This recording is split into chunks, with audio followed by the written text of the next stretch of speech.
ओम श्री जगदम्बिकायै नमः। श्रीमद्देवी भागवत महापुराणम पूर्वार्ध प्रथम स्कंदः अथ द्वादशोऽध्यायः। राजा सुधुम्न इला नामक स्त्री को रूप में परिणत इला को बुधसित विवाह र पुरुरवा को उत्पत्ति भगवती को स्तुति गर्नाले इला रूपधारी राजा सुधम्न को सायुज्य मुक्ति।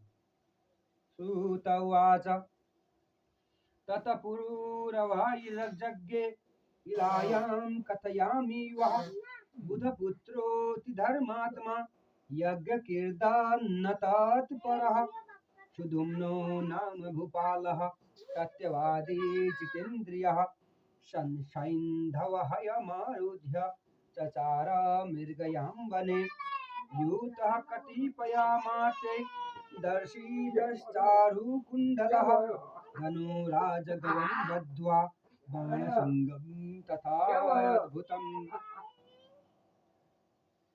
सभ्रमस्तद्वनदेशे हन्यमानो रुरुमृगान् शशांश्च शुकराश्चैव खड्गाश्च गवयांस्तथा शरभान् महिषाश्चैव शाम्भरान् वनकुक्कुटान् निघ्नन् मेध्यान् पशून् राजा कुमारवनमामिषत्।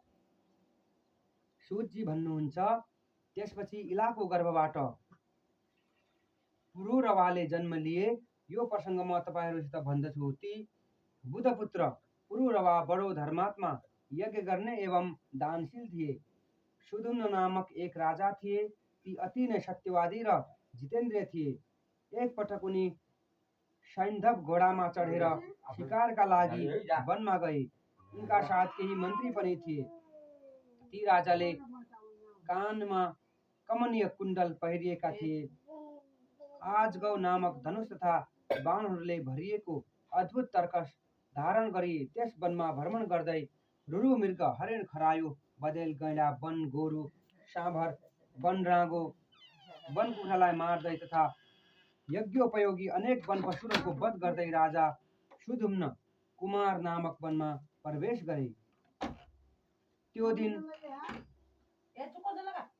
मेरोरधस्थले दिव्यं मन्दारद्रुमराजितम् अशोकलतिकाकीर्णं बकुलैरधिवासितं शालैस्तालैस्तमालैश्च चम्पकैपनशैस्तथा आम्रैर्निर्पैर्मधुकैश्च माधवी मण्डपावृतं दारिमैर्नारिकेलैश्च कदलीखण्डमण्डितं युतिकामालतिकुन्द पुष्पवल्ली समावृतम। त्यो दिव्य वन सुमेरु पर्वतको तल्लो भागमा थियो, जुन सुन्दर पारिजात वृक्षले सुशोभित थियो। त्यहाँ अशोक वृक्षका लताहरू फैलिएका थिए तथा मौल श्रीको सुगन्धले त्यसलाई सुरभित गरिरहेको थियो।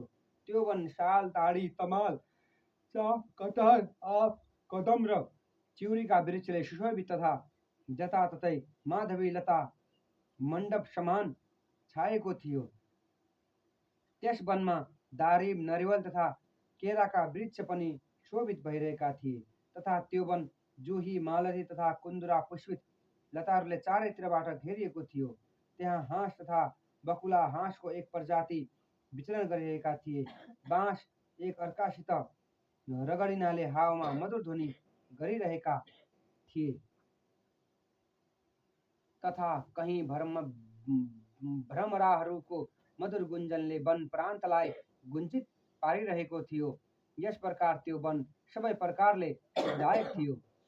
हंसकारण्डवाकीर्णं कीचकध्वनिनादितं भ्रमरालिरुतारामं वनं सर्वसुखावहं दृष्ट्वा प्रमुदितो राजा सुधुम्ना सेवकैर्वृतः वृक्षान् सुपुष्पितान् वीक्ष्य कोकिलारावमण्डितान् परविष्टस्तत्र राजर्षि स्त्रीत्वमावक्षणा तत्त अश्वोऽपि वरवा जातिश्च चिन्ताविष्ट भूपतिः किमेतदिति चिन्तार्थश्चिन्त्यमान पुनः पुनः दुःखं बहुतरं प्राप्त सुधुम्नो लज्जयान्वितः किं करोमि कथं यामि गृहं स्त्रीभावसंयुतः कथं राज्यं करिष्यामि केन वा वञ्चितो ह्यहम्। कोइलीहरूको ध्वनिद्वारा मण्डित तथा पुष्पहरूले युक्त वृक्षहरूलाई देखेर अनुचरहरूका साथ राजा सुधुम्न अत्यन्त प्रसन्न भए। राजर्षि सुधुम्न त्यहाँ प्रवेश गरेर त्यसै क्षण उनी स्त्रीको रूपमा परिणत भए। उनका घोडा पनि घोडीको रूपमा परिणत भए। यसबाट ती राजा चिन्तामा परे। ती मनमा सोच्न लागे यो के हुन गयो। चिन्ताले व्याकुल ती राजा सुधुम्न बारम्बार सोच्दै धेरै दुखी तथा लज्जित भए। उनले सोचे अब म के गरौँ र स्थिरत्व भावले युक्त म घर कसरी जाउँ, म अब कसरी राज्य सञ्चालन गरौँला, म यस प्रकार कसबाट ठगिएँ। ऋषयौचु श्रुताश्चर्यमिदं प्रोक्तं तया यल्लो महर्षण सुधुम्नः स्त्रीत्वमापन्नो भूपर्ति देवसन्निभः किं तत्कारणमाचक्ष वने तत्र मनोहरे किं कृतं तेन राज्ञा च विस्तरं वद सुव्रत। ऋषिगण भन्नुहुन्छ, हे लोमहर्षण सूतजी, तपाईले यो बडो आश्चर्यजनक कुरा सुनाउनु भयो। देवता समान तेजस्वी राजा सुधुम्नले स्त्रीत्वलाई प्राप्त गरे। यसमा के कारण छ त्यो बताउनुहोस्। त्यस रमणीय वनमा राजाले कुन चाहिँ कार्य गरेका थिए। हे सुव्रत, तपाईँ विस्तारपूर्वक हामीलाई बताउनुहोस्। सूत उवाच एकदा गिरीशं द्रष्टुमीर्षया शनकादयः दिशो भीतिमिराभाषा कुर्वन्तः समुपागमन् तस्मिंश्च समये तत्र शङ्करः परमदायुतः। दिशो भीतिमिराभाषा कुर्वन्तः समुपागमन् तस्मिंश्च समये तत्र शङ्करः परमदायुतः क्रीडाशक्तो महादेवो विवस्त्रा कामिनी शिवा उत्सङ्गे संस्थिता भरतु रममाणा मनोरमा तान्वी लोक्याम्बिका देवी विवस्त्रा व्रीडिता भृशम् भर्तुरङ्कात् समुत्थाय वस्त्रमादाय पर्यधात् लज्जाभिष्टा स्थिता तत्र वेपमानातिमानिने ऋषयोऽपि तयोर्वृक्ष्य परसङ्गं रममाणयो परिवृत्य ययुस्तूणा नरनारायणाश्रम ह्रीयुतां कामिनीं वीक्ष्य प्रोवाच भगवान् हरः कथं लज्जातुराशितं सुखं ते परपुरोम्यहम् अद्य परवेर्ति यो मोहात् पुमान् कोऽपि वरानने वनं च परविशेते दत्स वै योषे भविष्यति। सूतजी भन्नुहुन्छ, कुनै एक समयको कुरा हो। सनकादि ऋषिगण आफ्नो तेजले दशै दिशालाई प्रकाशित गर्दै शङ्करको दर्शनका लागि त्यहाँ गएका थिए। त्यस समय महादेव शिव पार्वतीका साथ विहार गरिरहनु भएको थियो। त्यसैबीच ती सनकादि ऋषिहरूलाई त्यहाँ देखेर पार्वती अत्यन्त लज्जित हुनुभयो। ती अति मानिनी पार्वती कामदा लज्जित भएर अलग्गै उभिनुभयो। सनकादि मुनि पनि शिव एवं पार्वतीलाई विहार गर्दै देखेर त्यहाँबाट तत्काल फर्किएर नर नारायणको आश्रममा गए। भगवान शिव आफ्नी प्रिय पत्नीलाई लज्जित देखेर भन्न लाग्नुभयो, तिमी यस प्रकार लज्जित किन भइरहेकी छौ? तिम्रो सुखको उपाय म अहिले गरिदिन्छु। हे वरानना, आजबाट जो कोही पनि पुरुष यस वनमा भुलवश पनि आउनेछ त्यो स्त्री हुनेछ।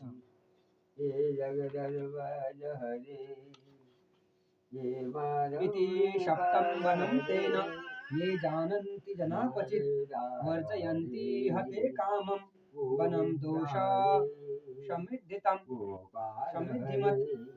सुधुम्नस्तदज्ञानात् परविष्टः सचिवैः सह तथैव स्त्री त्वमापन्नस्तैः सहेति न संशयः चिन्ताभीष्ट स राजर्षन् जगाम गिरहं ह्रिया विचचार बहिस्तस्मात् द्वनादेशादितस्ततः गिलेति नाम सम्प्राप्तं स्मृत्वे तेन महात्मना विचरस्तत्र सम्प्राप्तो बुधसोमसुतो युवा स्त्रीभिः परिवृतां तां तु दृष्ट्वा कान्तां मनोरमां भावकलायुक्तां चकमे भगवन् बुधा चापितं चकमे कान्तं बुधं सोमसुतं पतिं संयोगस्तत्र सञ्जातस्तयोः प्रेम्रा परस्परां तीसबले वनलाई यस्तो श्राप दिनुभएको छ यसलाई जसले जान्दछ तिनले त्यस दोषपूर्ण वनको पूर्णतः परित्याग गर्दछन्। ती सुदुम्न पनि अज्ञानवश सचिवहरूका साथ त्यस वनमा गए जसले गर्दा ती आफ्ना सचिव आदि सहित स्त्री भए। यसमा शङ्काको कुनै कारण छैन। चिन्ताकुल हुनको कारण राजा सुदुम्न लज्जावश घर गएनन् र त्यस वन प्रदेशबाट बाहिर यताउता घुम्न लागे। स्त्रीत्व प्राप्त भएपछि ती महात्माको नाम इला रहन गयो। यस प्रकार स्त्री रूपमा घुम्दै एक दिन चन्द्रमाको युवा पुत्र बुधसित उनको भेट भयो। अनेक स्त्रीहरूका साथ भ्रमण गर्दै गरेकी त्यस हावभावमयी रमणीय युवतीलाई देखेर चन्द्रमाका पुत्र भगवान बुध उनीप्रति मोहित भए। ती रमणी पनि चन्द्रपुत्र बुधलाई आफ्नो पति बनाउनका लागि आकुल भइन्। यस प्रकार परस्पर अनुरागका कारण केही दिनहरूमा ती दुवैको संयोग भयो। शतस्यां जनयामास पुरूरवशमात्मजम् इलायां सोमपुत्रस्तु चक्रवर्ती नमुत्तमं सा प्रासूतसुतं बाला चिन्ताविष्टा वने स्थिता सस्मार शकुलाचार्यं वसिष्ठं मुनिषत्तम। ती चन्द्रमा पुत्र बुधले इलाको गर्भबाट पुरूरवा नामक श्रेष्ठ चक्रवर्ती पुत्रलाई उत्पन्न गरे। पुत्रलाई जन्म दिएर ती इला वनमा नै रहन लागिन् तथा चिन्तातुर भई उनले आफ्नो कुलाचार्य मुनि श्रेष्ठ वसिष्ठको स्मरण गरिन्। शतदाशदशां दृष्ट्वा सुदुम्नश्च कृपान्वितः अतोषयन् महादेवं शङ्करं लोकशङ्करं तस्मै स भगवांस्तुष्टः प्रददौ वाञ्छितं वरं। वसिष्ठः प्रार्थयामास पुष्पं राज्ञप्रियस्य च शङ्करस्तु निजां वाच मृतां कुर्वन्नुवाचः माशं पुमास्तु भविता माशं स्त्री भूपति किल। इत्थं प्राप्य वरं राजा जगाम स्वगृहं पुनः चक्रे राज्यं सधर्मात्मा वसिष्ठस्याप्यनुग्रहात्। इलाले स्मरण गर्न साथ वसिष्ठ त्यहाँ आउनुभयो। सुदुम्नको यो दशा देखेर उहाँलाई ठुलो दया आयो। तब उहाँले समस्त लोकको कल्याण गर्नुहुने महादेव शिवलाई प्रसन्न पार्नुभयो। वसिष्ठमाथि प्रसन्न भएर भगवान शङ्करले उहाँलाई मनोभिलाषित वर प्रदान गर्नुभयो। वसिष्ठले प्रिय राजा सुदुम्नलाई पुनः पुरुष बनाउनका लागि भगवान शङ्करसित प्रार्थना गर्नुभयो। शिवले आफ्नो वचन सत्य गर्दै भन्नुभयो, हे ऋषि, आजदेखि राजा सुदुम्न 1 महिना पुरुष र 1 महिना स्त्री हुनेछन्। यस प्रकार वरदान पाएर राजा सुदुम्न पुनः आफ्नो घर फर्किआए र ती धर्मात्माले त्यही वसिष्ठको कृपाले राज्य गर्न लागे। स्त्रीत्वे तिष्ठति हर्मेषु पुंस्तस्ते राज्यं प्रशास्ति च प्रजास्तस्मिन् समुद्विग्ना न व्यनन्दन् महीपतिं। काले तु यौवनं प्राप्त पुत्र पुरूरवास्तदा प्रतिष्ठां निरपतिस्तैम दत्वा राज्यं वनं ययो। ती जब स्त्रीको रूपमा रहन्थे तब अन्तपुरमा बस्दथे र जब पुरुष रूपमा रहन्थे तब राज्य गर्दथे। परन्तु यस कारण उनका प्रजा उनीसित उद्विग्न भएर राजाको रूपमा उनको अभिनन्दन गर्न छाडे। केही समयपछि जब राजकुमार पुरूरवा युवक भए तब महाराज सुदुम्न उनलाई प्रतिष्ठानपुरको राज्य सुम्पेर वनमा गए। गत्वा तस्मिन् वने रम्ये नानाद्रुमसमाकुले नारदान् मन्त्रमासाद्य नवाक्षरमत्युत्तमम् जजापमन्त्रमर्थ्यर्थं प्रेमपूरितमानसः परितुष्टा तदा देवी सगुणा तारिणी शिवा। सिंहरूढा स्थिता चाग्रे दिव्यरूपा मनोरमा वारुणी पानसम्मत्ता मदाघूर्णितलोचना दृष्ट्वा वा तां दिव्यरूपां च प्रेमाकुलितलोचनः ब्रह्मशिरसा प्रीत्या तुष्टाव जगदम्बिकाम्। अनेक प्रकारका वृक्षहरूले सुन्दर लाग्ने त्यस वनमा रहँदै राजा सुदुम्नले देवर्षि नारदबाट सर्वोत्तम नवाक्षर निर्वाण मन्त्रको दीक्षा लिएर अत्यन्त श्रद्धा भक्तिका साथ मन लगाएर सुदुम्न त्यस मन्त्रको जप गर्न लागे। त्यसपछि भक्तहरूको उद्धार गर्नुहुने जगजननी भवानी शिवाले सगुण रूप धारण गरी उनलाई प्रत्यक्ष दर्शन दिनुभयो। त्यस समय मनोरम तथा दिव्य स्वरूप भएकी भगवती सिंहमा सवार भएर सुदुम्नका समक्ष उभिनुभयो। उहाँका नेत्र मदले परिपूर्ण थिए। यस्तो दिव्य रूप धारणे श्री दुर्गा देवीलाई आफ्नो सामुन्ने देखेर स्नेहपूर्ण नेत्र भएका इलारूपी राजा सुदुम्नले प्रेमपूर्वक शिर नुहाएर उहाँको स्तुति गरे। इलोवाच दिव्यं च ते भगवती प्रथितं स्वरूपं दृष्टं मया सकललोकहितानुरूपं वन्दे त्वदङ्घ्रिकमलं सुरसङ्गसेव्यं कामपर्दं जननी चापि विमुक्तिदं च को वेति तें बभुवि मर्त्यतनुर्निकामः मुहन्ति यत्र मनुष्यश्च सुराश्च सर्वे ऐश्वर्यमेतदखिलं कृपणे दया च दृष्टवैव देवी सकलं किल विस्मयो मे शम्भुर्हरि कमलोजो मघवारविश्च वित्तेशवहिन्वरुणा पवनश्च सोमः जानन्ति नैव वशोऽपि हिते परभावं बुद्धेत् कथं तव गुणानगुणो मनुष्यः जानाति विष्णुरमितद्धूतिरम्ब साक्षात् त्वां स्वातिकी मोददीजां सकलार्थदां च को राजसीं हर उमा किल तामसी त्वां वेदाम्बिकेन तु पुनः खलु निर्गुणां त्वाम्।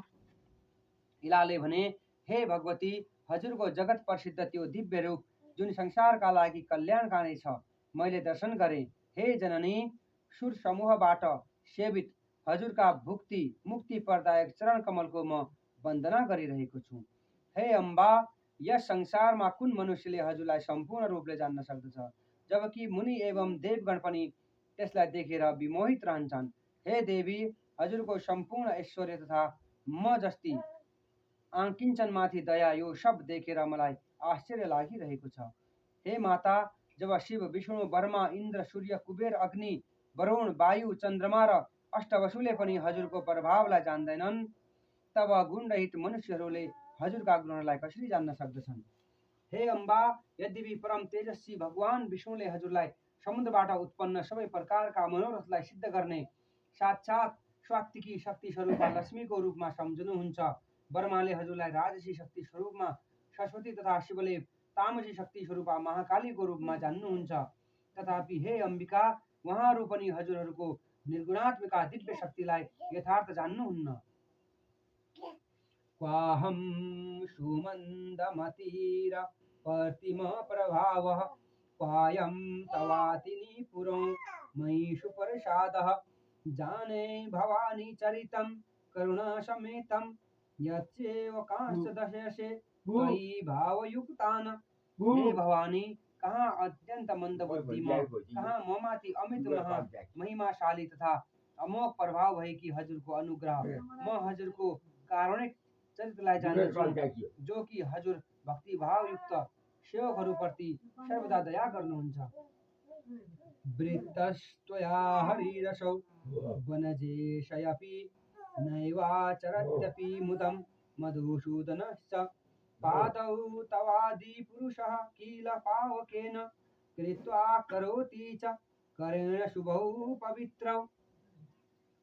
यद्यपि कमल वनमा बास गर्नुहुने कमला भएर हजुरले भगवान विष्णुलाई पतिको रूपमा वर्ण गर्नुभएको छ, तथापि ती मधुसूदन आनन्ददायक व्यवहार गर्नुहुन्न। ती आदिपुरुष विष्णु आदिशक्ति स्वरूपा हजुरका पवित्र हातहरूले आफ्नो पाउ मिच्न लगाएर आफ्ना चरणहरूलाई पवित्र गर्नुहुन्छ। वाञ्छत्यहो हरिरशोक युवाति कामं पादाहतिं परमुदित पुरुषः पुराणः तातं करोषिरुषिता पर्णतं च पादे दृष्ट्वा पतिं सकलदेहनूतं विस्मरार्तं वक्षस्थले वशसि देवी सदैव तस्य पर्यङ्कवत्सु चरिते विपुलेति शान्ते सौदामिनी वसुघने सुविभूषिते च किं तेन वाहनमशौ जगदीश्वरोऽपि ती पुराण पुरुष भगवान विष्णु पनि प्रसन्न भएर हजुरका चरणहरूको त्यस्तै आघात चाहनुहुन्छ जस्तै अशोक वृक्षले आफ्नो वृद्धिका लागि चाहन्छन्। हे सुन्दर चरित्र भएकी देवी, हजुर विष्णुको विशाल शान्त एवं भूषणहरूले विभूषित वक्ष स्थल रूपी शय्यामा सर्वदा निवास गर्नुहुन्छ। त्यस समय त्यस्तो आभास हुन्छ मानव सुन्दर श्याम मेघमा बिजुली चम्किरहेको छ। तब उहाँ जगदीश्वर भएर पनि के हजुरको वाहन बन्नु भएन र? तं चेजहासि मधुसूदनं बकोपा नैवार्चितोऽपि स भवेत् किल शक्तिहीनः प्रत्यक्षमेव पुरुषं स्वजनास्त्यजन्ति शान्तं श्रियोज्झितमतीव गुणैर्युक्तं वर्मादयः सुरगणा न तु किं युवत्यो ये त्वत्पदाम्बुजमर्हनिशमाश्रयन्ति मन्ये त्वयैव विहिता हनुमते पुमाशः किं वर्णयामि तव शक्तिमनन्तवीर्ये।